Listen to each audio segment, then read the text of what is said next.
kebetulan buat harta gono gini itu semuanya sebenarnya udah saya serahin ke lawyer Pak Ali Nurdin. Cuman sampai sekarang juga emang nggak ada kelanjutannya. Nggak tahu karena apa, saya juga nggak bisa ngobrol banyak. Kemarin dari yang berkas file sama harta gono guni itu semua udah diambil Teh Putri, di deposit boxnya udah diambil semua. Kalau omongan sih nggak ada, tapi pas udah diambil baru Teh Putri nge-teks bahwa semua deposit yang ada sama file semua sama harta gono gini datanya itu udah diambil semua. Ya biarin aja, Tuhan mah nggak tidur. Biarin aja. Saya mah nggak mau cari masalah lah di sini lah.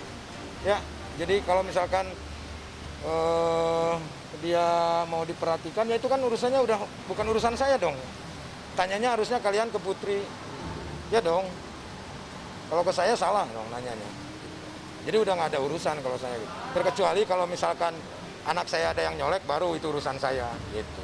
Kalau masih selama urusannya biasa-biasa aja mah ya santai aja lah. Kan seharusnya kalau menjadi laki-laki ya bertanggung jawab dong, itu kan anaknya dong. Kenapa mesti harus yang bertanggung jawab adalah anak-anak saya? Kan itu. Susu apa itu kan anak-anak saya. Ngasih juga gitu. Nggak sampai. Jadi kalau misalkan bilangnya nggak diperhatiin ya mungkin dia mau masuk infotainment kali, kejar aja lah. Ya, kasihan dia biar ada kerjaan. Ada lah kalau peringatan mah nggak ada. Kalau bilang kurang perhatian, ya dari mana kurang perhatiannya gitu. Kan yang harus bertanggung jawab bapaknya. Terus kenapa mesti Putri harus repot? Anak-anak saya harus repot gitu. Anak-anak saya justru yang istilahnya sayang sama adeknya. Beliin susunya, beli ini, beli itu. Saya nggak larang-larang kok. Kalau misalkan untuk dia mau datang ke sana. Terima kasih. Jadi disampaikan sebagai informasi bahwa memang betul untuk Satuan Reserse Narkoba Polres Metro Jakarta Selatan tadi malam telah mengamankan seseorang dengan inisial IBS. Menurut berita yang beredar, yang bersangkutan dulu adalah artis. Tentunya pada saat dilakukan pengamanan di rumah yang bersangkutan sedang seorang diri dan diketemukan bersama yang IBS ini diketemukan alat-alat hisap, diduga alat hisap salah satu jenis narkoba yaitu sabu. Dan untuk barang bukti sabunya sendiri tidak ada, sudah habis pakai. Kemudian IBS beserta barang bukti alat hisap beserta kita cek urin juga, hasil cek urinnya kita bawa ke Mapolres Metro Jakarta Selatan. Hasilnya udah positif, Pak? Ya, positif. Semalam jam berapa, Pak? Sekitar jam 11 malam. Daerah mana Pak Di rumahnya di wilayah Johar. Lagi sadar atau udah teler gitu, Pak? Sadar. Kondisi seperti apa Pak ketika ditangkap? Apa cukup kooperatif Pak dengan pembeli? Kooperatif. Tapi kalau nggak salah dia Ya sudah. Karena saat ditangkap. Biasa kan sedang kalau memang diamankan mungkin kan itu istilahnya efek atau dampak ketika diamankan ke kantor ya. Tapi memang ada pemberontakan atau teriak-teriakan kayak gitu, Pak? Ketika ditangkap? Tidak, hanya menangis saya. Yang ini kan Tadi alat hisap yang memang diduga untuk menghisap salah satu jenis narkoba yaitu sabu. Ketika ditangkap yang bersangkutan sendiri di rumah Ya. atau mungkin ada anggota keluarga Pak? Sendiri. Ada yang disembunyikan lagi nggak, Pak, barang buktinya? Maksudnya di rumah ditemukan lagi berupa... Sampai saat ini kami masih melaksanakan pemeriksaan dan pengembangan terkait dengan sejauh mana yang bersangkutan terhadap IBS ini terhadap penyalahgunaan narkoba ini. Sempat digeledah nggak? Ya nanti masih proses pemeriksaan pendalaman. Pengakuannya udah berapa lama, Pak? Masih proses pemeriksaan ya. Kondisi sekarang seperti apa Pak Ibu? Baik-baik saja. Oke. siap. Sudah ada orang Jam berapa? Ya kami hasil pemeriksaan hari ini. Kalau memang sudah ada hasil pemeriksaan, besok nanti disampaikan kembali ke rekan-rekan media. Mungkin ada jam Sekitar jam 11-an. Oke.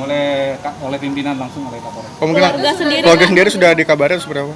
Udah ada yang jenguk Nanti mungkin. pastinya dikabarin oleh penyidiknya. Saat ini kan sedang diperdalam kan. Sudah dikabarkan ke Iya, nanti di penyidiknya langsung. Keluarga udah ada yang menjenguk kan? Belum ada. Oke. Oke.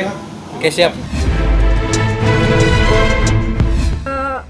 Pria wanita lain tuh yang Yesinta itu orang ketiga, bener nggak sih teh itu teh yang pas kemarin itu teh? Ya salah satunya itu. Oh itu, jadi ya bener ada orang ketiga teh. Iya. Aku nggak bisa terlalu banyak ngomong masalah itu.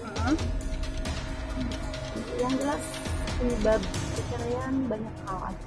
Tentang cekcok tanggal 12 Agustus 2020 yang menerangkan itu, menerangkan saksi-saksi yang lainnya juga ada. Ya tentang ada wanita idaman lainnya pernah, tapi ini aib sebenarnya, itu nggak bisa saya ceritakan di sini. Ada hal-hal lainnya juga dengan backing vokalnya juga sama si siapa tadi, Teh Yasinta ya, nama tadi itu Nita Yasinta, itu pernah juga disebutkan tadi di persidangan dalam fakta-fakta. Artinya memang ada hal-hal yang memang sudah tidak bisa dipertahankan lagi, seperti itu aja. Ketiga kita bukan ranah kita bicara orang ketiga.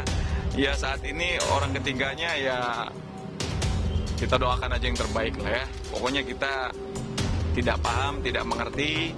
Ya itu kan bisa aja isu-isu yang introspeksi diri lah. Ya kan dulu juga dia jadi orang ketiga juga buat pernikahan kami kan. Jadi ya introspeksi diri lah.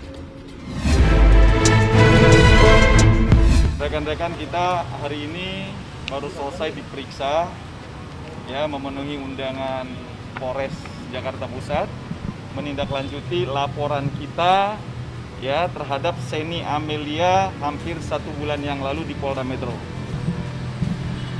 Kenapa kita diperiksa di sini? Karena TKP-nya terjadinya adalah di wilayah Jakarta Pusat. Kita diperiksa hampir 7 jam, ya dari jam 12 sampai sekarang baru selesai.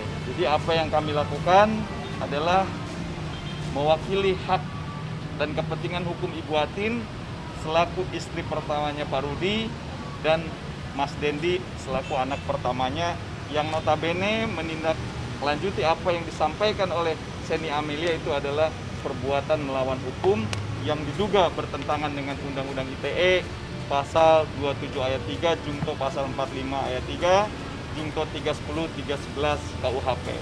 Maka kami hari ini meminta kepada penyidik untuk serius dan konsen memanggil para yang patut diduga adalah terlapor untuk segera bertanggung jawab terhadap perbuatan. Saya nggak tahu ya. Saya sih nggak pernah ngusik-ngusik dia ya. Jadi saya nggak tahu kalau maksudnya apa gitu. Kenal deket banget sih enggak, tapi kalau ya kenal, karena kalau kita ada acara di rumah, saya ini kan juga datang ke rumah, gitu aja sih. Harga diri ya, karena kan di situ Seni bilang ada yang berkomentar bahwa uangnya Nita Thalia itu dipakai untuk biayain hidup saya dan anak-anak saya ya, itu nggak benar sama sekali gitu. Jadi saya harus luruskan bahwa itu tidak benar. Iya jelas sangat dirugikan. Kalau nggak dirugikan kami nggak mungkin melaporkan ini ke kepolisian gitu. Jelas dirugikan ya. Apalagi bahasa-bahasa yang menyangkut bahwa uang yang didapat oleh Nita Thalia bernyanyi itu dinikmatin oleh istri pertama. Nah itu ya, itu yang sangat juga menyinggung perasaan klien saya. Untuk Seni supaya tidak mengulangi lagi, dipikir dulu lah kalau mau bikin statement, komentar-komentar itu dipikirin dulu deh ya, biar tidak menyinggung orang, tidak merusak nama baik orang. Ya dalam waktu dekat ini insya Allah sih mudah-mudahan. Pada dasarnya memang nggak ada utang atau apapun gitu. Kayak tadi kan dari kutipan Bang Rasman sebagai kuasa hukum saya harusnya udah jelas gitu loh. 1M-nya dari mana gitu. Sebenarnya saya sebenarnya tidak mau ya mengambil langkah untuk seperti ini. Tapi kasihan juga dari anak-anak saya yang kena moral karena suatu hal fitnahan seperti ini. Saya berapa kali diam, lebih baik tertarik saya mengisi kegiatan saya dengan alhamdulillah program-program saya yang saat ini semuanya lagi berjalan baik gitu. Terus tapi ya keluarga, anak-anak sepertinya akan ada beban moral berkepanjangan kalau saya melakukan sesuatu, dan kalau hanya mendiamkan. Sekali lagi, kalau segi permasalahan utang atau apapun memang sudah tidak ada dan tidak pernah ada apapun gitu loh. Kalau masalah tanggung jawab saya terhadap Paris, sampai kapanpun juga saya pasti mencintai anak saya gitu. Vivi Paris itu selalu mengatakan bahwa ada hutang yang seolah-olah saudara Vicky Prasetyo memiliki hutang kepada saudara Vivi Paris. Pada faktanya itu tidak pernah ada, tapi itu selalu digelindingkan. Nah, itu digambarkan kalau tidak salah berapa? 1 miliar.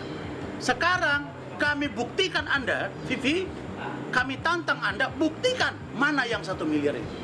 Anda tahu kalau orang Anda punya hutang ada bukti. Paling tidak ada rekaman, paling tidak ada dokumen lain, paling tidak ada kwitansi, paling tidak ada saksi. Di mana hutang itu? Itu udah dengar dari teman-teman media gitu kan, katanya mau dilaporkan apa gitu. Saya juga bingung ya, karena kan selama saya berurusan sama Vicky Prasetyo itu selalu on the track nih ya kan, nggak pernah yang namanya itu menyinggung, menyakiti, bahkan saya yang tersakiti kan begitu, saya yang dirugikan. Ini kan bicara membahas soal piutang yang belum kunjung dilunasi oleh Vicky Prasetyo, yang memang jatuh tempo di Februari yang harus lunas 2020 gitu kan. Tapi kok tiba-tiba urusan piutang nggak selesai malah melaporkan saya gitu. Saya nggak tahu nih, tinggal tunggu aja lah saya mah. Ya, kalau memang kedepannya saya dilaporkan, saya mencoba untuk jadi warga negara yang baik. Saya datang, saya kooperatif, saya memberikan keterangan seadanya, saksi mata juga banyak gitu kan. Jadi silakan aja, sah-sah saja. Cuma ya memang konsekuensinya ya saya laporkan balik gitu aja. Jangan sampai merugikan orang gitu loh. Saya dirugikan, terus teman-teman yang lain juga dirugikan yang sudah melaporkan ke Polda kan ada gitu kan. Saya tahu orangnya kan, saya nggak mungkin sebutkan di sini. Jadi tolonglah jangan merugikan gitu loh. Itu aja sih pesan saya. Ya nunggu aja lah. Nunggu LP-nya seperti apa. Itu kan nanti ada LP-nya yang dilaporkan dari segi apa. Karena kan saya datang ke Vicky juga baik-baik, dan itu juga di ruang publik, di tempat umum terbuka, ya kan. Jadi menurut saya itu, secara saya pribadi itu ya semua orang berhak untuk memvideokan, merekam, karena kan itu ruangan outdoor ya, ruangan publik dan banyak orang, bukan di ruang tertutup privasi, bukan. Jadi menurut saya itu nggak ada yang salah menurut saya. Kalau memang itu ada yang salah, saya juga tidak mau direkam, ya dong, karena kan ini saya antara saya dan Vicky. Kalau pribadi, jangan direkam. Nah kan ini begitu. Kalau saya pribadi mah nggak keberatan ya dengan rekaman itu. Padahal saya yang dirugikan loh, bukan Vicky. Gimana sih? Kan bukti videonya, kok sekarang mau lapor sih gitu. Kayak orang kurang kerjaan banget sih lu, Vic. Situ sehat, Vic. Kalau saya sih ketawa saya tahan karena saya takut dosa gitu. Jadi ya gimana ya? Ya tunggu aja lah gitu kan. Cuma kalau boleh saya tanya, Vic, lu sehat? Kan gitu aja. Lu ngelaporin gue lu sehat. Nih anak lu nih gak perlu urus, lu lupa, gue laporin balik nih, kan gitu. Ya kan, penelantaran anak kandung lo ya. Alhamdulillah sih mamaku udah restuin gitu loh. Itu yang paling pertama lah gitu loh. Terus aku tinggal dalam waktu dekat ini silaturahmi ke papahnya dan mamahnya Kalina juga kan. Sambil sekalian aku minta beberapa persyaratan juga kan gitu. Nah itu dia, aku belum sempat ketemu sama dia. Tapi aku gak ada masalah, tiap hari juga kita teleponan. Cuma kalau memang akunya tidak mau bicara tentang masalah aku sama Mas Vicky lewat telepon. Ya pastilah. Itu udah rencanain semua kok, cuma pelan-pelan aja kan, segala sesuatunya biar mengalir aja ya. Tidak ada bekas anak, ada bekas suami. Dia nafas saya, intinya saya bisa masih ada di sini sampai detik ini karena dia.